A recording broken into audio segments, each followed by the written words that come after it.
অর্থ এদিকে খাদিজা রাদিয়াল্লাহু তাআলা আনহা বলতেছে, ওগো রাসূল, আমার কবর থেকে বড় ভয় লাগে।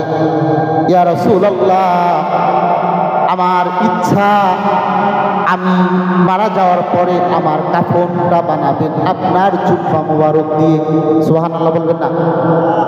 আমি মারা যাওয়ার পর আমার কাফনটা বানাবেন আপনার জুব্বা মুবারক দিয়ে।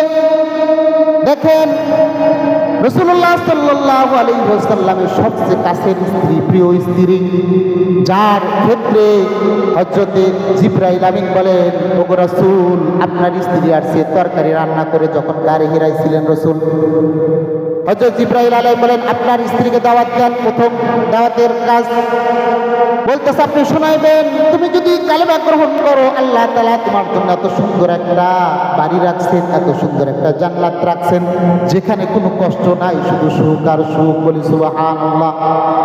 এমন সুসংবাদ পাওয়ার পরও খাদিজা রাদিয়াল্লাহু তাআলা আনহা রাসূলের কাছে বসে বলতেছে, গো রাসূল, আমার কবর থেকে ভয় লাগে, আমার মন চায় আপনার জুব্বা মুবারকটা আমার কাফনের কাপড় বানাই দিবেন, যাতে করে আমার শরীরে আপনার কাপড়ের জুব্বা থাকলে আল্লাহ তাআলা আযাবের ফেরেশতা আমার কবরের মধ্যে পাঠাবে না।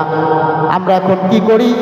আমার নিজের পরিচয় তুলে দেওয়ার জন্য আর্জেন্টিনা, ব্রাজিল, বিভিন্ন দেশের নাস্তিক মুরতাদ যারা আছে, যারা সব সময় আল্লাহ তাআলার বিরোধিতা করে, রাসূলের বিরোধিতা করে, আজ নিজেদের পরিচয় ফোটানোর জন্য আমরা বিভিন্ন জার্সি পরি, ঠিক কিনা বলেন? আজ আমরা বিভিন্ন নাস্তিক মুরতাদের পরিচয় গোপন করার জন্য আমাদের চুলগুলো কাটিং করি। ও দোস্ত, আপনি যদি এই অবস্থায় মারা যান, আপনার চুল কাটলেন বিভিন্ন কাটিং করে। ও যুবক ভাইরা, আজ যদি এই অবস্থায় যদি মারা যাও, তোমার চুল বিভিন্ন কাটিনে কাটা, রাসূল সাল্লাল্লাহু আলাইহি ওয়াসাল্লামের সামনে কেমনে দাঁড়াবা?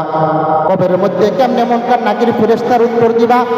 ফেরেশতা আসলে কেমনে সওয়াল জবাবের উত্তর দিবা? একটু কি ভয় লাগে না যে তুমি মেসি, নেইমার, বিভিন্ন খেলোয়াড়দের যে আকৃতি তোমার মাথার মধ্যে ধারণ করলা, তোমার জার্সিটা বানাইলা সেই নাস্তিক মুরতাদের মতো?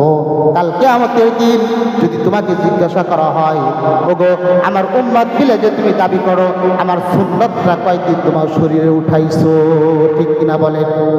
আমার উম্মত বলে দাবি করো, তোমার মুখে কয়দিন দাড়ি উঠাইছো? আমার উম্মত বলে দাবি করো, কয়দিন তোমার মাথায় টুপি উঠাইছো? আমার উম্মত বলে দাবি করো, কয়দিন তোমার মাথায় পাগড়ি উঠাইছো? আমার উম্মত বলে দাবি করো, কয়দিন আমার জন্য বেশি বেশি দুরূদ শরীফ পড়ছো?